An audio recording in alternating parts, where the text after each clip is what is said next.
Bismillahirrahmanirrahim. Welcome students. It's our fourth video that covers the different topics in econometrics. Econometrics में next हमारा topic जो है वो है coefficient of determination. Coefficient of determination क्या होता है जी? coefficient of determination को हम डिनोट करते हैं आर स्क्वायर से, स्मॉल आर स्क्वायर हो या capital R square, same meaning है इसका। दूसरा नाम a measure of goodness of fit भी है। ओके जी, ये हम यूज़ करते हैं डाटा के फिट होने के लिए, कि डाटा की गुडनेस चेक करने के लिए हम ये मेथड यूज़ करते हैं। और R square measure the dispersion of observation around the regression line के अराउंड जितनी वेरिएशन हो उसको मेजर करने के लिए आर स्क्वायर यूज़ किया जाता है। ठीक है, अब यहाँ पे डायग्राम बना के समझाने का या फिर वो डिटेल में जाने की ज़रूरत नहीं है, क्योंकि हम ये जो करें ये पीपीएससी और या एफपीएससी या कम्पिटिटिव एग्ज़ाम्स को मद्देनज़र रखते हुए कर रहे हैं। तो उसमें ना डायग्राम्स आती हैं ना मैथमेटिकल कुछ पूछा जाता है, सिर्फ बेसिक कॉन्सेप्ट्स जो है वो आप लोगों को देने की यहाँ कोशिश की जा रही है। ओके, रिग्रेशन लाइन के अराउंड में जो वेरिएशन होती है, डिस्पर्शन होती है ऑब्जर्वेशन की, उसको मेजर करने के लिए आर स्क्वायर यूज़ किया जाता है। और closer the observation to the line better the goodness of fit. जी, हमारे पास सपोज करें ये एक रिग्रेशन लाइन है, इसमें हमारे पास जितनी ये करीब करीब हमारे पास ये लाइंस आएंगी उतना डाटा गुड होगा, गुडनेस होगी। और अगर उसमें जितनी दूर आ जाएंगी, सॉरी ये डायग्राम थोड़ा ऊपर बन गई, कैमरा नीचे था जी। ये पॉइंट जो मैंने लगाए हैं ये वेरिएशन है, ये डाटा ये आपके पास रिग्रेशन लाइन से जितनी करीब होंगी, जितनी क्लोज होंगी, उतना ज़्यादा फिट होगा, गुडनेस होगी डाटा में। अगर ये इसमें वेरिएशन ज़्यादा है, ज़्यादा दूर दूर है, इसमें फैलाव ज़्यादा है, यूँ कह लें सिंपल वर्ड्स में, तो ये हमारे पास गुडनेस नहीं होगी। ओके, अब हम आगे भी इसी वीडियो पे हमारा एक और भी टॉपिक है, उसमें भी हमने ये चीज़ अगेन डिस्कस करनी है। इसमें इम्पोर्टेंट ऑब्जेक्टिव वो ये पूछ सकते हैं कि आर स्क्वायर की रेंज कितनी है। अच्छा, दो चीज़ें आर और आर स्क्वायर। आर हमने लास्ट लेक्चर में पढ़ा था, R is the coefficient of correlation और उसकी रेंज -1 to +1 होती है, जबकि आर स्क्वायर की रेंज हमारे पास 0 to 1 होती है। आर स्क्वायर माइनस वैल्यू कभी नहीं लेता। ठीक है, ये 0 हो सकता है और 0 से 1 के दरमियान हो सकता है। ओके, अब आर स्क्वायर का फार्मूला होता है E S S over T S S. ई एस एस होता है, पहले मैं एक फार्मूला बता दूं आपको, यहाँ देख लें, ये है T S S is equal to E S S जमा R S S. T S S होता है total sum of square, E S S होता है एक्सप्लेन्ड सम ऑफ स्क्वायर और आर एस एस होता है रेजिडुअल या अनएक्सप्लेन्ड सम ऑफ स्क्वायर। और टी एस एस को हम शो करते हैं सम ऑफ वाई स्क्वायर से, और ई एस एस को शो करते हैं सम ऑफ वाई हेड स्क्वायर से, आर एस एस को शो करते हैं सम ऑफ ई स्क्वायर से। और आर स्क्वायर का हमारे पास जो फार्मूला बनता है वो बनता है E S S over T S S sum of Y head square this one, और T S S sum of Y square this one. ये हमारे पास आर स्क्वायर का फार्मूला बनता है। ओके, आर स्क्वायर की एक बहुत इंपॉर्टेंट एक और प्रॉपर्टी है कि R square is non decreasing value. R square क्या होता है? नॉन डिक्रीजिंग वैल्यू होती है हमेशा। ये बहुत इंपॉर्टेंट है, ये गालिबन लास्ट में या सेकंड लास्ट जो पीपीएससी का टेस्ट है उसमें ये आई भी हुई थी। बहरहाल जी, हमारे पास एक इम्पोर्टेंट टॉपिक है इसके बाद जी, इसी से रिलेटेड ये है द एडजस्टेड आर स्क्वायर। इसको आर स्क्वायर बार लिखते हैं। और एडजस्टेड आर स्क्वायर क्या होती है इसके लिए डिटेल में मैं थोड़ा बाद में जाऊँगा, क्योंकि ये मिड वाला पोर्शन आपको समझा के ये इरेज करके फिर मैं यहाँ लिख के आपको समझाऊँगा, इसलिए उसके लिए थोड़ा सा वेट करें काइंडली जी। नेक्स्ट हमारे पास जो OLS रिग्रेशन मॉडल है, OLS, CLS, CLRM, classical linear regression model की जो प्रॉपर्टीज़ हैं ये हैं 2-3 मेन टॉपिक्स हैं, 2-3 मेन जो प्रॉपर्टीज़ हैं ये आप इसमें देख लीजिएगा। सबसे पहला है कि there should all the estimators are unbiased. Expected value of beta naught is equal to beta naught. ये मैंने एक लिखे से बीटा नॉट आमतौर पे हम जो लेते हैं वो इंटरसेप्ट होते हैं.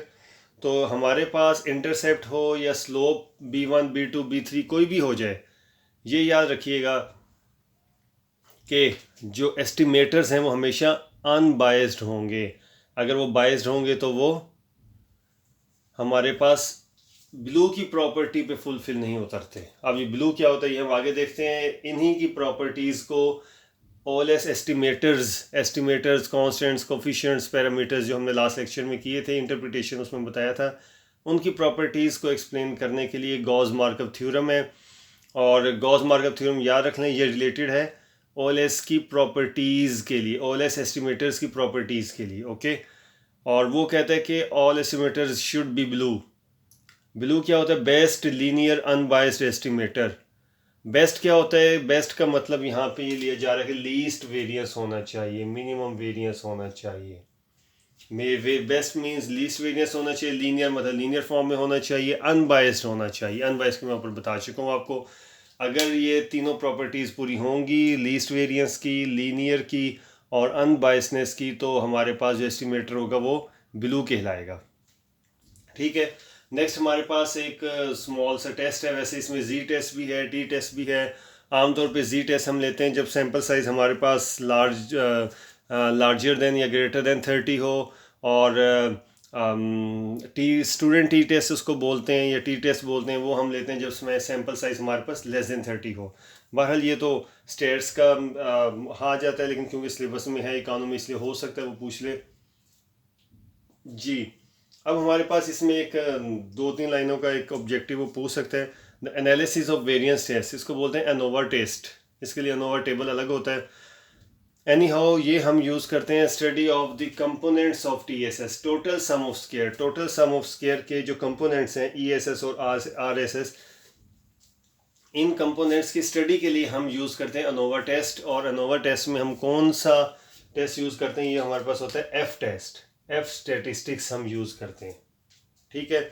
और यहाँ से ये बात कवर होगी क्योंकि अब मेन टॉपिक हमारे पास फ़िलहाल अभी आगे चल के आएगा. इसमें कुछ मिसकिलिनियस ऑब्जेक्टिव्स जो आ सकती हैं वो मैं आपको बता दूँ.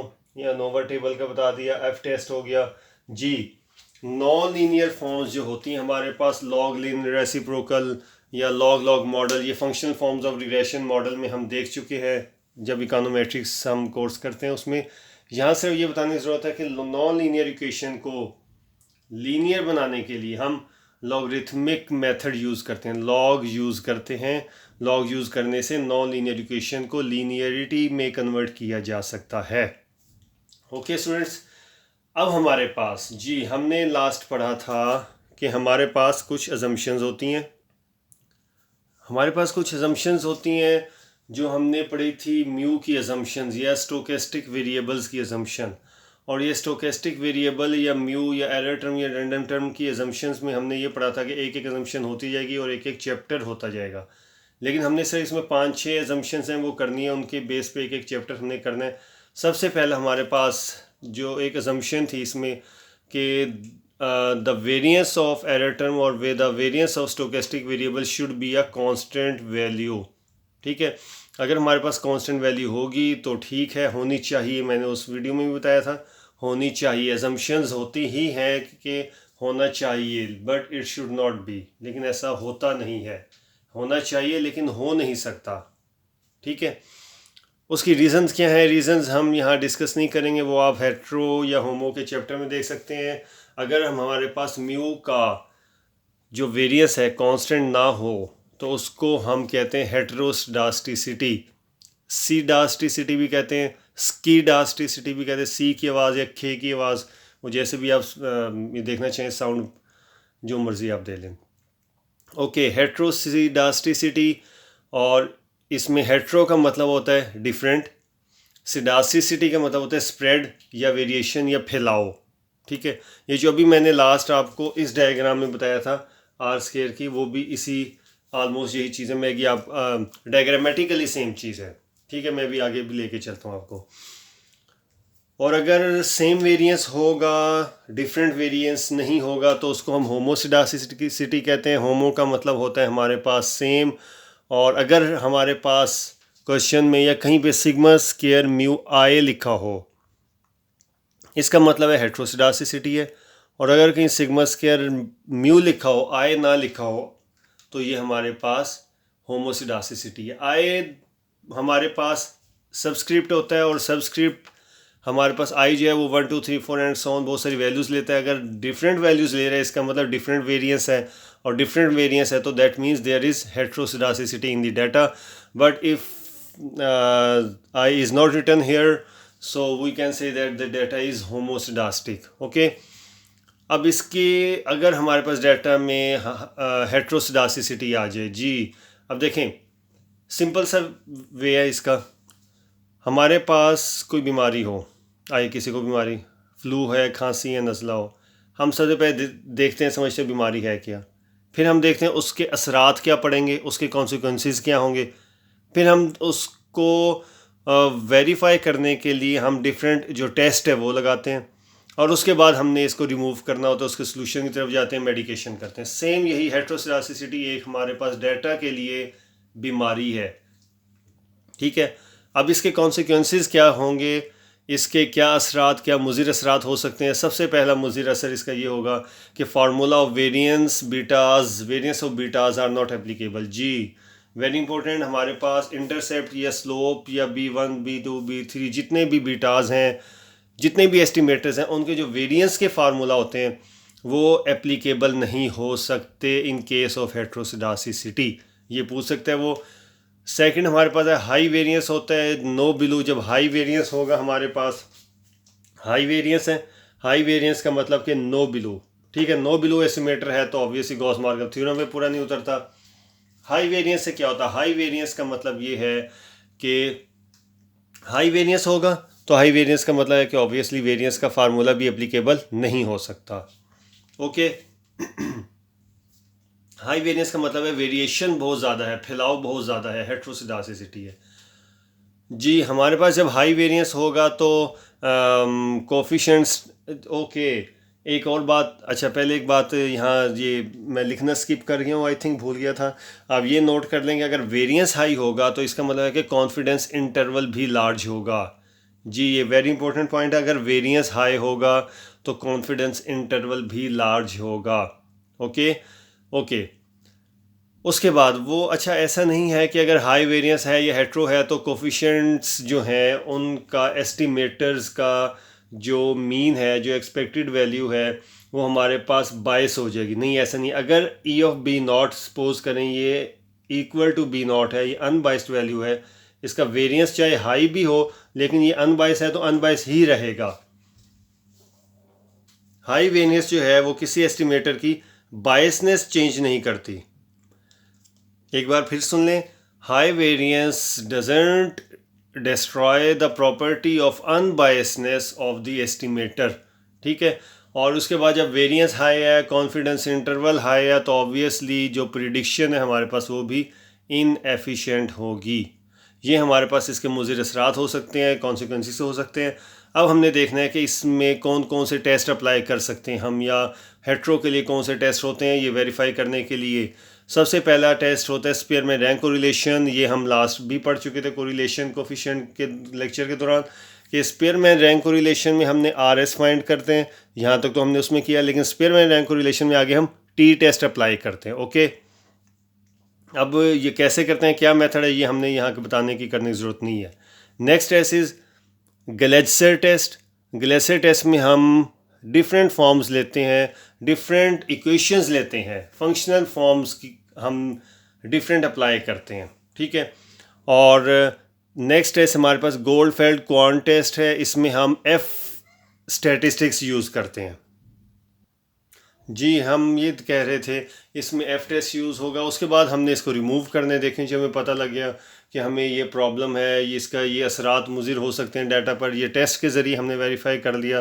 फिर अब हमने उसको रेमेडियल मेजर्स करना है। बहुत सिंपल रेमेडियल मेजर्स हैं इसकी हेट्रो की, कि हमने पहले चेक करना है सिग्मा स्क्वायर नोन है या अननोन है। अगर सिग्मा स्क्वायर हमारे पास नोन है तो हमने GLS यूज़ कर देना है, जनरलाइज लीस्ट स्क्वायर यूज़ करना है। और अगर सिग्मा स्क्वायर अननोन है, नॉट नोन है, तो हमने by using the transformation method हमने हेट्रोसिडासिसिटी को रिमूव कर देना, तो हमारे पास होमोसिडासिसिटी आ जाएगी।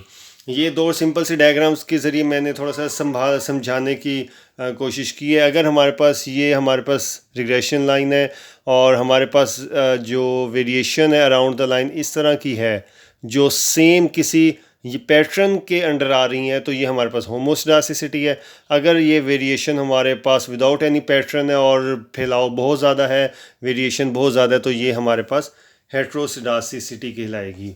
ये हमारे पास इकानों का मेजर प्रोपोर्शन इस वीडियो तक ख़त्म हो चुका है। नेक्स्ट हम आए ट्राई के हम लास्ट वीडियो बनाएं जिसमें ऑटो कोरिलेशन और मल्टी का टॉपिक करने के बाद हम इकानों अपनी ख़त्म कर दें। होपफुली कि आप लोगों को समझ आ गई होगी इंशाल्लाह। इस वीडियो को लाइक करें, कमेंट करें, शेयर करें और hope for the best. See you. Allah हाफिज़।